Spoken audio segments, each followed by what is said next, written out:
Well, hey everyone, in this video today I'm going to show you how to do a linen look, or what they also call like a strie, okay? But before we get started, I want to show you all of the tools that you're going to need to do this particular finish on your wall. And to also let you know, this is a two-person job. You're going to need an assistant because this is probably an advanced finish for most people. But I'm going to show you a whole bunch of tricks and tips and things that will help you and guide you if you decide you want to do this, okay? So the first thing you're going to need are wallpaper brushes, and I'm going to have all of this in the blog. I'll have all the links on where you can get these. You want to have the short one that's kind of stiff so that it doesn't bend while you're using it. But anyway, you're going to need wallpaper brushes. They're hard to find in the hardware stores now. I guess you can only get them online because a lot of people weren't doing wallpaper. So anyway, you're going to need this, and you're going to need a couple of these. You're going to need at least two, and then, well, a third one, because what I did was I cut one of them up into small pieces like this, so I can get into my tight areas. There's a lot of tight areas, and I'll show you that in a separate video, how these will come in handy for you. You're also going to need a cutting brush to cut in your corners. You're going to need paint and glaze mixture. I'll explain that whole thing in the blog on the ratio of paint to glaze. We're not going to go through that now. This particular video is just to show you how to do the strie and to get nice straight lines. You're also going to need chip brushes, and the worse off they are, the better. So like, see these chip brushes, are very old chip brushes. You don't want new ones. You want some real scruffy, kind of messed up ones. You can even cut it off on the top, and then kind of looks like they had a bad hair day, right? So you can take a pair of scissors and just cut it to give it this kind of uneven, scruffy look. The worse they are, the better off they are, I'm here to tell you. The other thing you're going to need is you're going to need low tack tape. This is the lowest tack tape you can get. I got this at Home Depot. You can also use frog tape if you want, but it's a very low tack tape. I also taped off the bottom half of my wall here because I'm going from ceiling to chair rail. And then from chair rail down, I put plastic because sometimes when you're pulling down the paint, it'll get on this part. So you want to make sure you tape up all of the areas, ceiling, around the edges, everything's taped off nice and neat so that when you pull your paint down, it doesn't get on your chair rail. I think that's all for now. So what I'm going to do is I'm going to show you how to do this in a straight line and how to make it look pretty.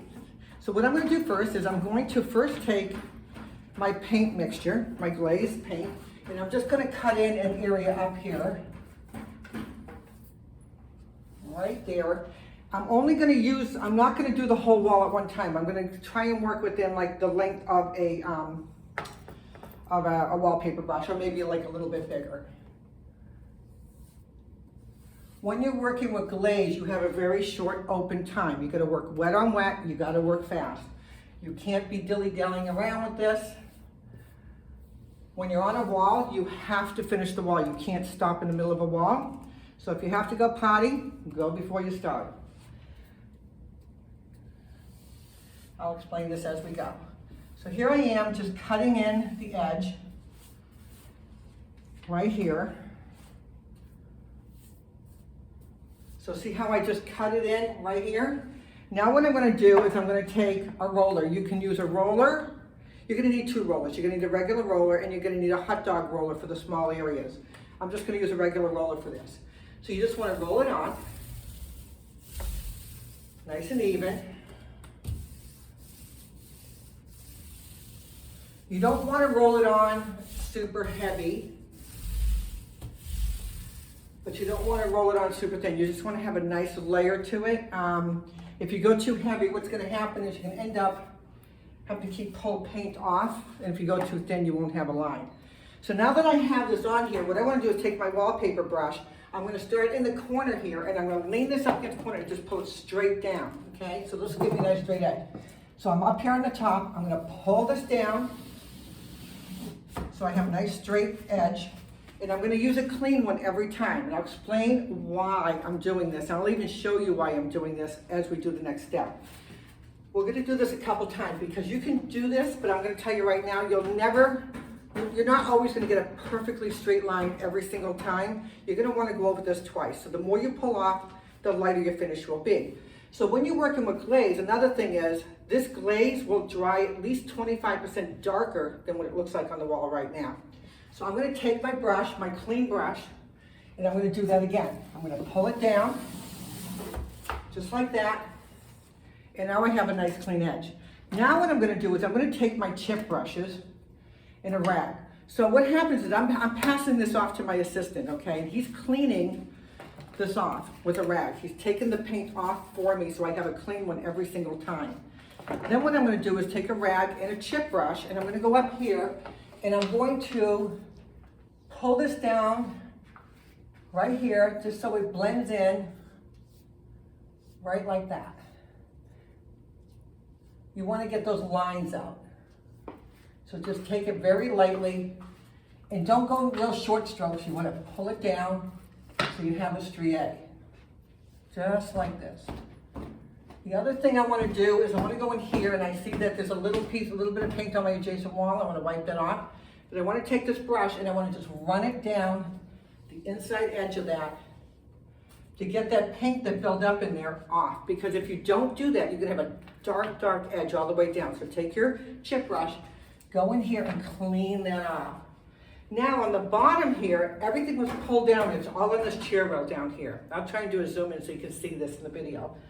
You wanna take your chip brush and just wipe that off, clean your brush, and then you wanna take your brush and you wanna blend up, okay? Not short strokes, but longer strokes. So you wanna take that paint and just pull it up and blend it in so you don't have a harsh line on the bottom.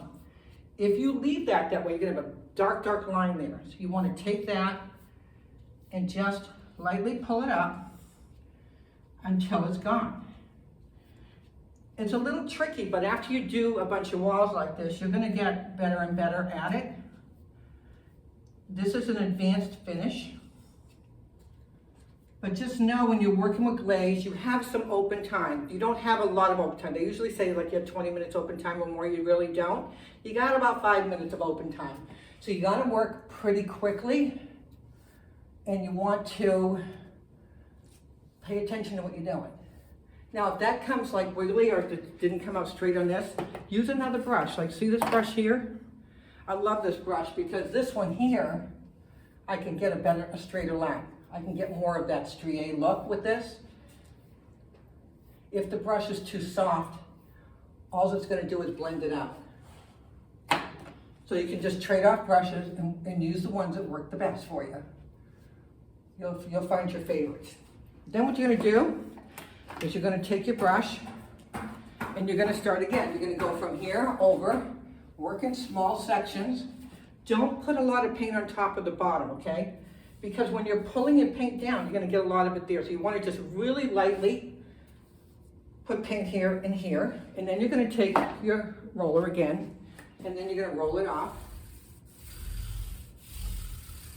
And you can overlap a little bit because there's a wet line there. So you wanna work wet on wet. So that's okay, you can do that. Now I'm gonna take my brush and I'm gonna make another straight line. So I'm gonna go right to where my line starts and I'm gonna pull that down again. I'm gonna slowly pull it down. And listen, if the first one doesn't come out so straight, don't worry about it because the second one will. Now you have something to kind of work with. Oh, I was gonna show you something, but I'll do it on the next one. So I'm gonna take and pull that down again. And even if I have to do it a third time, very lightly, the more pressure you put, the more paint comes off. So if you only wanna straighten up your lines, go lightly, don't go heavy, okay? So I'm gonna pull that down. And I'm gonna do another one, real quick. And every time you do that, you wanna go back in, and you wanna go to the top, and get all those heavy areas out, because otherwise you're gonna have a big, long line right here. So we're just gonna pull this down. That's all we're gonna do. If it starts to look like it's fading out because your brush is lightening up, just take your brush again, your wallpaper brush, and pull it out so you can get that strie look coming again. We're gonna go on the bottom. We're gonna pull off some of that paint. Because if you don't pull off that paint, all you're gonna do is take a puddle of paint and keep pulling it out. So you wanna take that puddle off, okay? And then we're gonna take it, we're just gonna pull it up. Just pull it up like this. And every time you pull it up, wipe it off on a clean rag so you get that paint off. You want to always work with a clean brush. So we got that. Now I'm going to go in and I'm going to do the last piece. Just going to put a little bit in there, a little bit on the bottom. Hopefully you can see that. I'm going to use my hot dog roller. And I'm just going to add in some paint. Sometimes in the smaller areas like this, I just use a hot dog roller. I don't use the big one because the big one sometimes will have too much paint on there for you. So now what I'm going to do is go back in and brush it out again. Now watch this. I'm going to brush this out. And I'm not going to use a clean one this time. I want to show you what happens. There's paint on this, right? If I reuse this, you don't want to do this, but I'm going to show you what happens. If I reuse this, I go back up there again with the same one. It ends up leaving puddles of paint up there, lines of paint.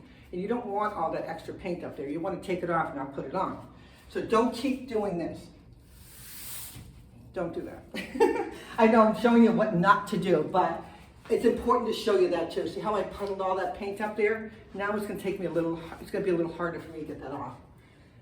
So I'm going to go in here now. I just want to do a quick little once over. Make sure my lines are all nice and straight. I'm going to go up there. I'm going to clean that off. Get all that out of there. Less is more on the top here, okay? You don't want a bunch up there. Then I'm going to clean off the bottom here. And I'm going to pull my brush up